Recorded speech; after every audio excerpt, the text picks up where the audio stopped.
Fabio Quartararo has come a long way from losing the championship in 2020 to being one of the best riders currently in the MotoGP paddock.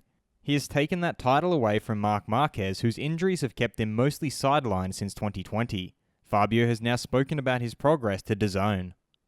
I'm your host Dillon Shelley, and first up on Moto World, Fabio Quartararo learnt the most from Marc Marquez. Fabio started off by revealing how he learnt the most from Marc Marquez. Marc Marquez is the rider with whom I learnt the most on the track. Going 25 laps behind Marc, staying close to him, without making many mistakes, you really learn a lot. It's incredible what I learned from him and what I have left. He then elaborated on the progress he has made since 2020.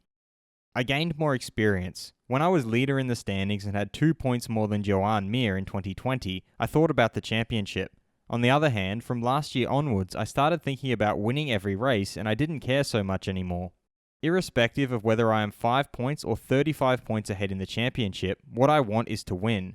This year, it's the same thing. I think this is the experience of already having been leading the championship.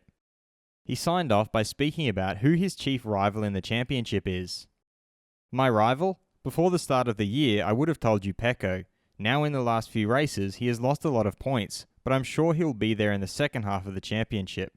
But Aleix Espargaro seems to be the most consistent. Even constantly on the podium, he is always up there. Fast feed.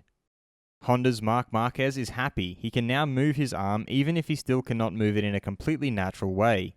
The bone healing is going very well, and now it is time to start working on the muscles. I can't wait to go back, but I know there is a long process ahead of me. Ducati Corsa's general manager Gigi Dall'Igna explained that the relationship with the other manufacturers had improved a lot during the pandemic. At the time, we discussed a lot in the virtual meetings we held. In these meetings, we found good ideas for the championship. But since we started racing with the height adjustment device at the front, we knew it was going to be difficult to maintain the good relationship within the Manufacturers Association. For LCR Honda's Takaki Nakagami, it would be great to beat Pol Espargaro and finish in the top 6 or 7. Recently, I've been finishing more and more at the top among Honda riders, but I don't really know how much they value that. It would be nice if the results were really good, but even if I'm the best Honda rider, I can't honestly be happy with a result around 10th place.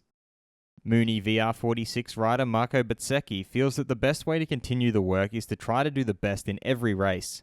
When there is a possibility, I will try to use it and get the maximum result, but when you don't have the chance, try to get the most out of that day. Whether it's a 10th place, a 12th place, or a podium. For sure, the podium is better, that is clear, but I think that being a rookie, it is normal to have some ups and downs. Has Fabio Quartararo's change in approach made him a more formidable championship contender? Head over to my community page to vote in the poll and let me know what you think in the comments. And if you liked this video, feel free to subscribe and check out my others for all the latest in the world of MotoGP.